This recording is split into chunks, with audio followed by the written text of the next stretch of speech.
Want to win a new Chevy, Nissan, Toyota, or Hyundai? Come to any McCarthy Auto Group location and register for a chance to shoot your way into a brand new vehicle during the Big 12 tournament. See McCarthy Auto Group for details.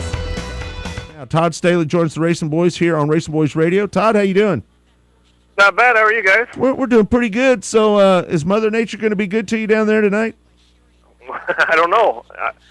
What I told her was when I went to bed the other night, I said, if you're going to give me a bad weekend, let's go ahead and make this one the bad one, and then when we come back in 2 weeks, let's make it 75, 80, and nice for 4 days, and I'll be happy. Right. You had a good turnout of cars last night. Stormy picks up the win. We had a race reporter down there, but kind of give us your assessment of how it went last night. Well, we held off as long as we could. We don't want to take everybody's money. We held off as long as we could to make sure it wasn't going to rain. Then we got behind a little bit. We had more cars than what we anticipated with the weather, so got started a little bit late, but we ran through the program pretty good. Ended up with like 56 modifieds and 39 limited or B mods. Great show. Limited or B mods put on a great show, and then the modifieds did a pretty good race. We did have a couple holes in the track. I'm sure some of that had to do with not the normal Whitworth Speedway, but we got a lot of transactions going on down here, or transition. I'm sorry, and then we had snow on the track come Monday and Tuesday, but Ryan's working hard on it, and I think it'll be pretty good tonight. I was going to ask. It was really good. I was going to ask you. We had a guy check in with us, and he told us that the track started to take a little rubber there towards the end. And Kirk and I, our first thoughts were, how much track prep were they able to do because of the weather? Oh, it was probably Wednesday before they got on it.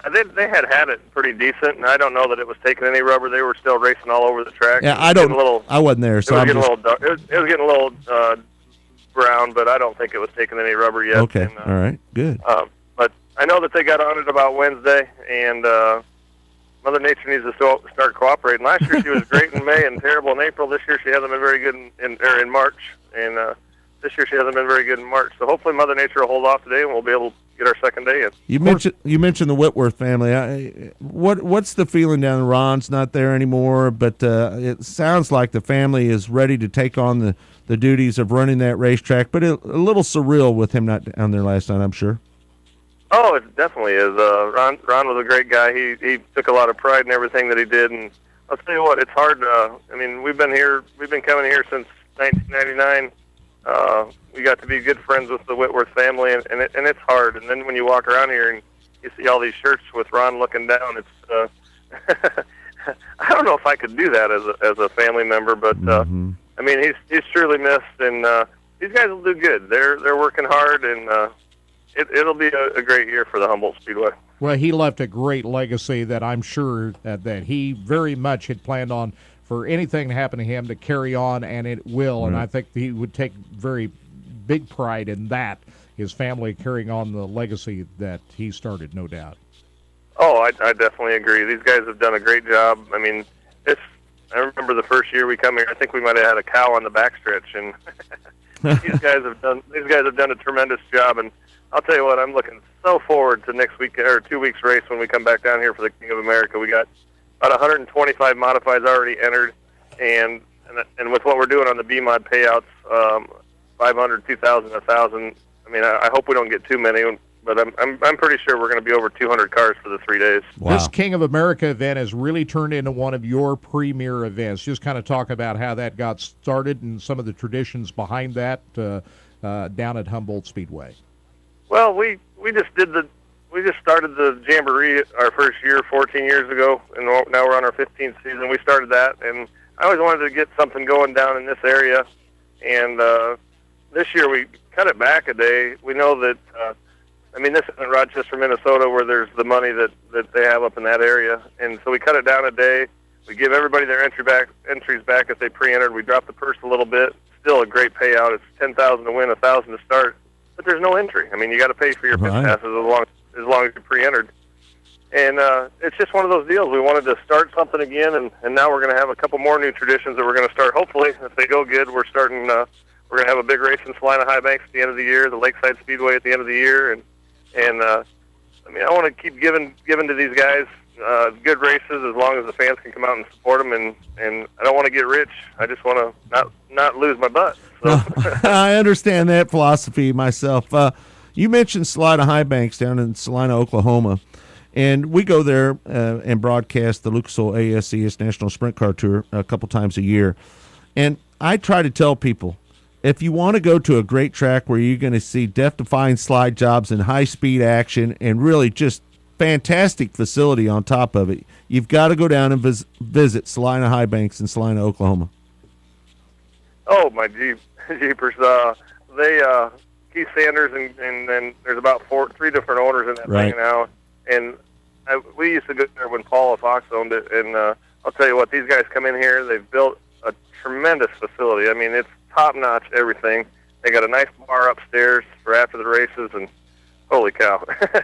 I can't say enough about that. I mean, and for a place where the racetrack itself, oh, man, it is high bank, and it's probably one of the widest racetracks I think I've ever seen. And them guys will put on. I can only imagine watching the ASCS sprint cars go around that place. That would be something to see. But the modifieds, they do a great job too. I mean, Gustin and Phillips and Hughes and those guys, they battled it out last year and sliding each other, and it was just great racing. And that is definitely a race that you don't want to miss, and it'll be a great experience also. Yeah, you mentioned Lakeside. I'd be remiss if we didn't talk about that new ownership. Don Mars, Mike Johnson there. You guys are excited after going there last year. And with the Lucas Oil Late Model Series there, a lot of exciting things happening at Lakeside this year. Yeah, Mike sanctioned on with our USRB mods and modifieds. Looking forward to that. And then, of course, we've always been able to, or we have always, I guess last year was the first year we were able to get together with Mark Olson and get a USMTS race in there. So I'm looking very forward to what we've put together with Mike and Don. And we'll be there Kansas Speedway weekend for the first one, and then of course we tied in with Richie Lewis. We'll be with them four nights for Lucas Oil Late Model Racing. We'll be there on I think it's the 16th of July, and then we go up to Webster City, and then we're over to I-80. Looking very forward to that. Don't forget, people, if you want to get your tickets, call our office. $25 at the gate. It'll be 30.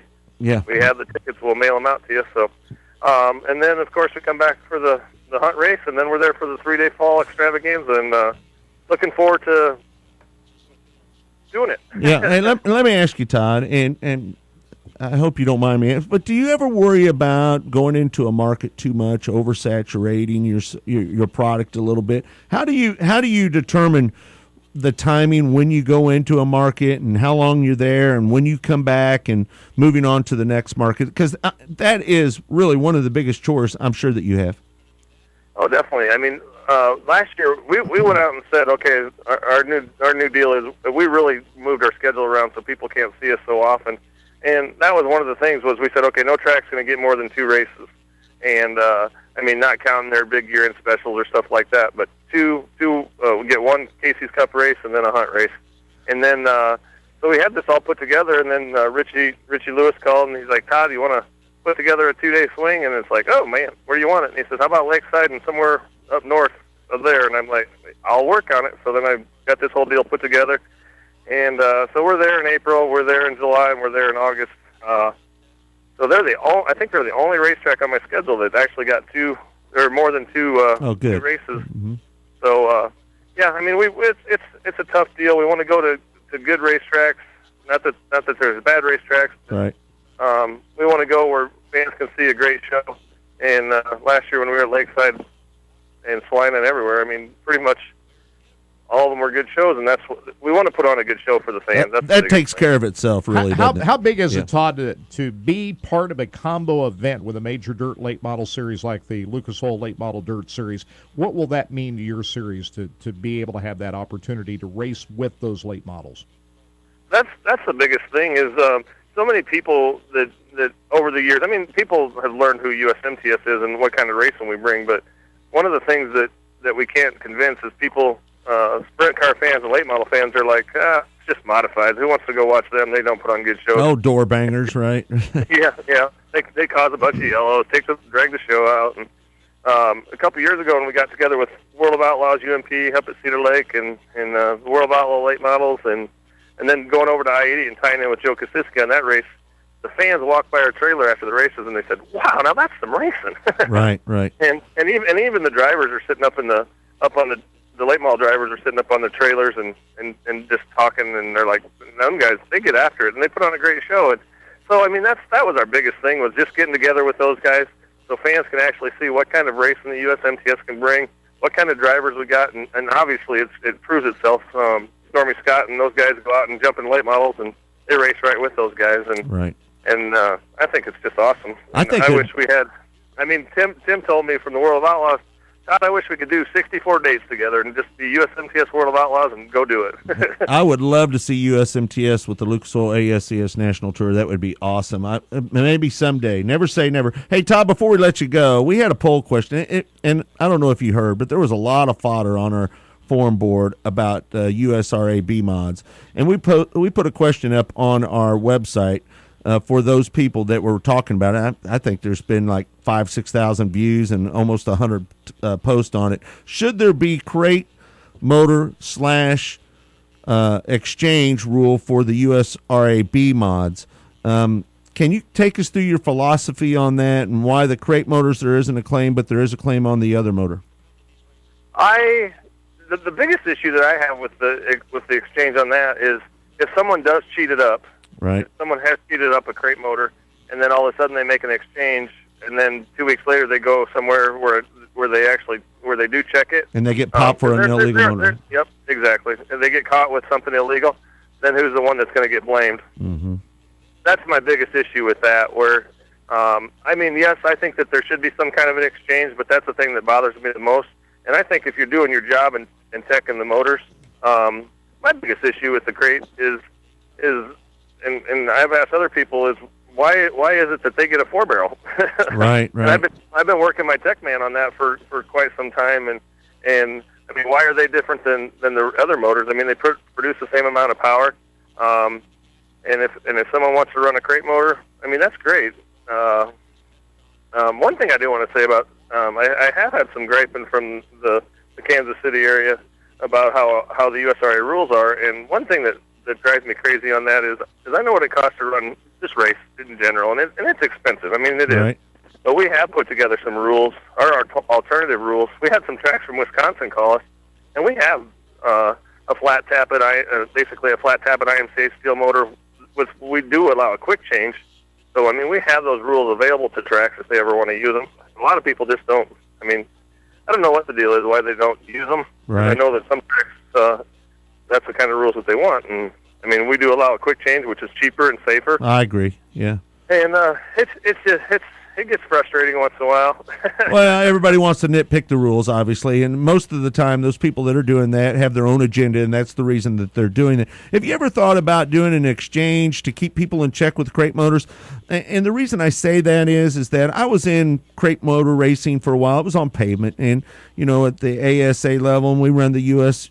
Super Truck Series and out here at I-70, and I'm just going to call a spade a spade. There was a lot of cheating that went on, and cheating that is very hard to tech if you're really not on top of your game, manipulating the duration on camshafts, what have you, things that you really have to tear the motor down to find what's illegal. Have you thought about doing exchange with crate motors yourself as a series? All right, this guy wants to protest X motor. All right, so the protest, we're going to give you a new motor, and we're going to take your motor and have it, you know, looked at. I mean, have you thought of anything in that area, like something like that? We have actually taken two motors before and basically exchanged them, and one of them had like 30 nights on it, and he got a brand new motor out of the deal, so it kind of worked out good for him. Right. But we took the motor in and had it checked out, and it was legal. So I mean, we have done it with USRA ourselves, and like I said, my biggest issue, I'm not against going to an exchange in that, mm-hmm. but my biggest issue is if someone does get caught cheating with one that they exchanged with someone. I mean, it makes. I mean, you don't know who you have to penalize, and that's my biggest issue with going to the exchange. Yeah. And I mean, there is a place for the crate racing. I mean, for $3,200 or whatever they cost. Right. I mean, I think it needs to be there because I mean, everybody loves the sport of racing.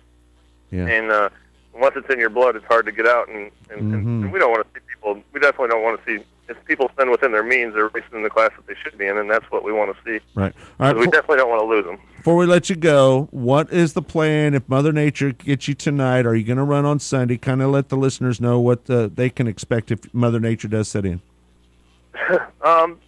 Still talking about it. I mean, right now, I looked at the extended forecast, and there's a good chance of rain tomorrow, and I think it's only like a high of 44, so I'm pretty sure that we'll just call her good. We had a good show last night. We'll call her good. We do have a race down in West Plains in May that's kind of sitting right now by itself. We're looking at Valley maybe going on that Friday, or maybe we'll put Humboldt back in there on that Friday. So we're just going to play it by ear, and people can get on our text boom list, and they'll get all our text messages. Just call 74455, put USMTS in the subject, and they'll get our text messages if we're racing or not. All right, Todd. Thanks for the time. We appreciate it. Hopefully you'll get it in tonight, and we'll be down there if you do. Thanks, bud. Okay, you guys keep in touch once in a while. We'll do that. You know, we need to be in contact with you guys more often. We've been. Hey, you know, by the way, I was coming home from Yuma. Have you ever been down to Kokopah Speedway in Yuma? No. You need to book a date there, bud. We had a 2-day show, 3,500 on the first night, 4,500 on the second night in the stands, and a beautiful facility and a beautiful part of the country. And I was driving home from Yuma last week, and I passed your rig and your trailer. Where were you, at Las Cruces last week? Yeah, we had to run the race out in Las Cruces, and then we came home, and it was like, oh, that is one of the most miserable drives in the world. It is. It is absolutely miserable. And I passed you. We flashed our lights. I don't know if you've probably seen that 1,000 times, but we went by you in a Silverado pickup flashing our lights just about dark, and I knew it was you. But anyway, you've got to check out Kokopah Speedway in Yuma, Arizona. It's a must for your series. It would fit. We'll do that. We're working on some stuff out in Arizona and New Mexico for next year, maybe like a 3-week swing. So we'll definitely look at something like that. Well, we are the exclusive broadcasting partner, pay-per-view partner of Kokopah, and there would nothing more. I would love nothing more than to do a live pay-per-view of your race at Kokopah. I think it'd be great. Okay, well, we'll work on that one, and it's good talking to you guys. All right, buddy. Thanks, Todd. Thank you. All right, Todd Staley, USMTS promoter, good guy, smart guy. He's done well for himself as a promoter. Yeah, he's structured the series, I think, lessened the amount of dates on the schedule. I think that's a smart move, and being real, selective on how many times they go into a certain market. I think that's smart, considering the economy and everything else that's going on in the world today. All right, thanks, everybody, for tuning in. We appreciate it. Again, Track Talk is brought to you by McCarthy Auto Group. We are in the McCarthy Auto Group studio. Check them out at kccars.com. You can purchase any one of 2,000 new or used certified cars. They got the $10,000 price guarantee, 4 collision centers, 7 dealerships, got any kind of car you would ever need, and I promise you're not going to get a better deal than at McCarthy Auto Group. For Todd Surprise flipping the dials and Kirk Elliott, I'm Scott Traylor. We'll see you next week right here on Track Talk.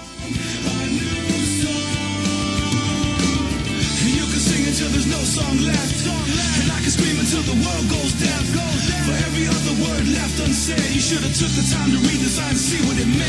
In some ways, everybody feels alone, so if the burden is mine, then I can